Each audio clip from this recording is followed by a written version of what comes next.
तो दोस्तों आज के इस वीडियो में हम आपके लिए लेकर आए हैं नेहरू खानदान का इतिहास।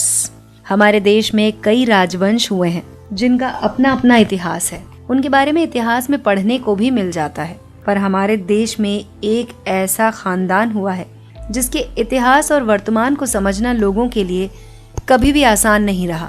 जिसे देखने में लगता है कि ये घराना बहुत ही धर्म निरपेक्ष है, पर ये लोग सत्ता के इतने भूखे हैं जिसके लिए ये गिरगिट की तरह अपना नाम और रंग बदलते हैं। आप लोग समझ ही गए होंगे कि हम किसकी बात कर रहे हैं। जी हाँ दोस्तों, हम बात कर रहे हैं नेहरू खानदान की, जिन्होंने सालों तक जनता को बेवकूफ़ बनाकर रखा।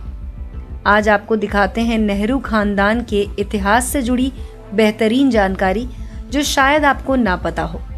क्या आप जानते हैं कि नेहरू खानदान गयासुद्दीन गाजी की तरफ से निकला हुआ खानदान है?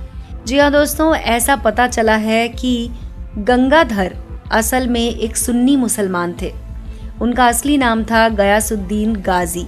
अब आप सोच रहे होंगे ये गंगाधर कौन है? तो दोस्तों हम बात कर रहे हैं नेहरू खानदान के जन्मदाता की, जिनका नाम है गंगाधर नेहरू। लेकिन क्या उनका असली नाम है ये? आइए जानते हैं हमारे इस वीडियो में। नेहरू गांधी खानदान की शुरुआत होती है गंगाधर नेहरू यानी कि मोतीलाल नेहरू के पिता से। नेहरू उपनाम उन्हें बाद में मोतीलाल जी ने खुद लगाया। इसका शाब्दिक अर्थ था नहर वाले, नहीं तो उनका असली नाम होना चाहिए था मोतीलाल धर। लेकिन जैसा कि इस खानदान को नाम बदलने की आदत थी, उसी के मुताबिक इनका नाम बदला गया। रॉबर्ट हार्डी एंड्रयूज की किताब a lamp for India the story of madame Pandit में उस तथाकथित गंगाधर का चित्र छपा है, जिसके अनुसार ये पंडित थे और इनका असली नाम था गयासुद्दीन गाजी। दरअसल नेहरू ने खुद की आत्मकथा में एक जगह लिखा कि उनके दादा यानी कि मोतीलाल के पिता गंगाधर थे। ठीक वैसे ही जवाहर की बहन कृष्णा हठी सिंह ने लिखा कि उनके दादाजी मुगल सल्तनत के नगर में कोतवाल थे। इतिहासकारों ने जब खोजा तो पाया कि बहादुर शाह जफर के समय में कोई भी हिंदू इतने महत्वपूर्ण ओहदे पर नहीं था, और खोजबीन पर पता चला कि उस वक्त दो नायाब कोतवाल हिंदू थे। उनका नाम था भाऊ सिंह और काशीनाथ, जो लाहौरी गेट दिल्ली में तैनात थे। लेकिन गंगाधर नाम का कोई व्यक्ति रिकॉर्ड में नहीं मिला, क्योंकि गंगाधर नाम बाद में अंग्रेजों के कहर के डर से उन्होंने बदला था। असली नाम था गयासुद्दीन गाजी।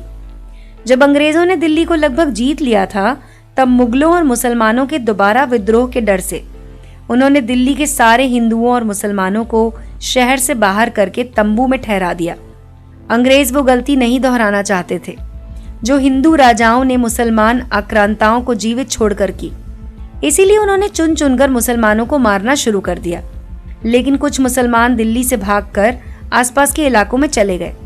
उसी समय ये परिवार भी आगरा की तरफ चला गया। नेहरू ने अपनी आत्मकथा में लिखा कि आगरा जाते समय उनके दादा गंगाधर ने अंग्रेजों की रोक टोक पर जवाब दिया था, लेकिन तब उन्होंने कहा कि वो मुसलमान नहीं है बल्कि कश्मीरी पंडित हैं। अंग्रेजों ने उन्हें आगरा जाने दिया। बाकी इतिहास में सब है। ये धर उपनाम कश्मीरी पंडितों में आमतौर पर पाया जाता है। इसी का अपभ्रंश होते होते डर या दार हो गया, जो कश्मीर के अविभाजित हिस्से में आमतौर पर पाया जाता है। मोतीलाल ने नेहरू नाम चुना ताकि पूरी तरह से हिंदू लगे। इतने पीछे से शुरुआत करने का मकसद सिर्फ यही है, हमें पता चले कि खानदानी लोग क्या होते हैं। कहा जाता है कि आदमी और घोड़े को उसकी नस्ल से पहचाना जाना चाहिए।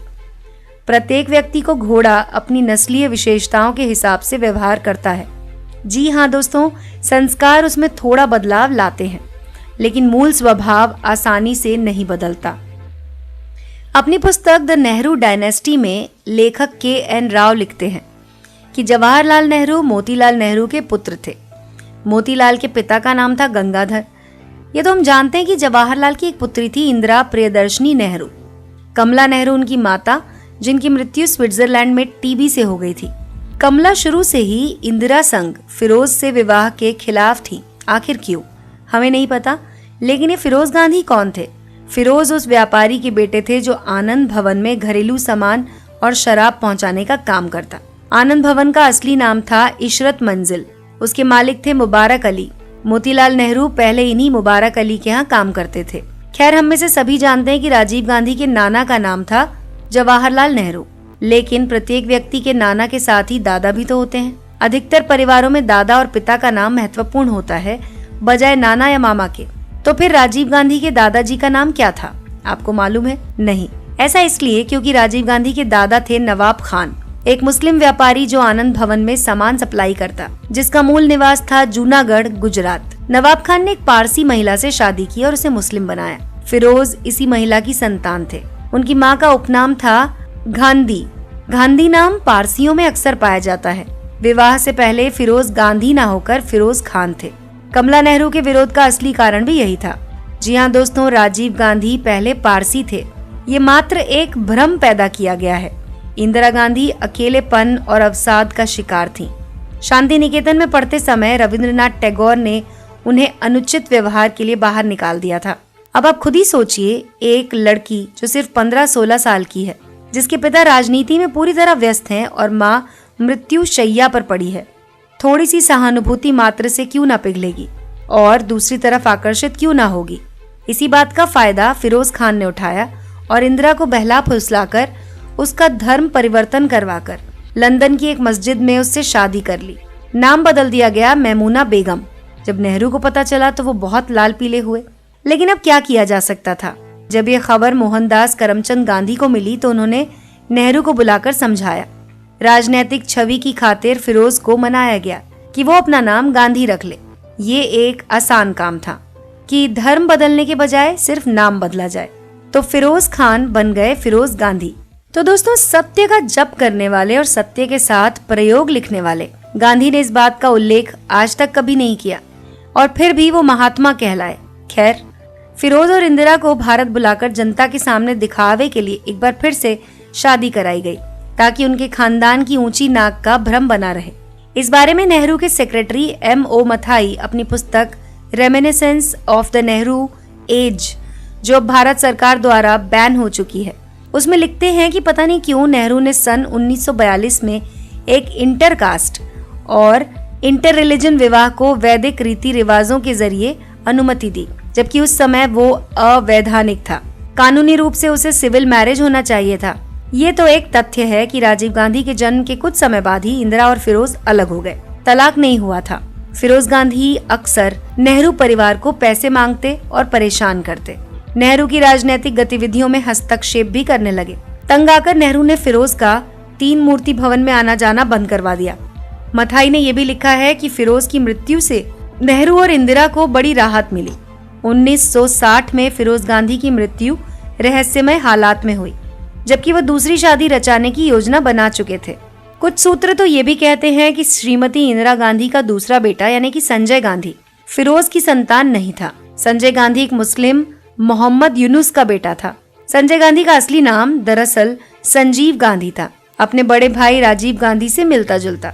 लेकिन संजय नाम की नौबत इस तरह आई क्योंकि उसे लंदन पुलिस ने इंग्लैंड में कार चोरी के आरोप में पकड़ लिया था और पासपोर्ट जब्त कर लिया था। ब्रिटेन में तत्कालीन भारतीय उच्चायुक्त कृष्ण मेनन ने तब संजीव गांधी का नाम बदलकर नया पासपोर्ट संजय गांधी के नाम पे बनवाया। इन्हीं कृष्ण मेनन साहब को भ्रष्टाचार के मामले में नेहरू और इंदिरा ने बचाया था। तो दोस्तों, ये तो था नेहरू गांधी परिवार का इतिहास, लेकिन सिर्फ आधा। बाकी का आधा हम आपको दिखाएंगे अपने अगले वीडियो में। तो तब तक के लिए जुड़े रहिए हमारे चैनल के साथ।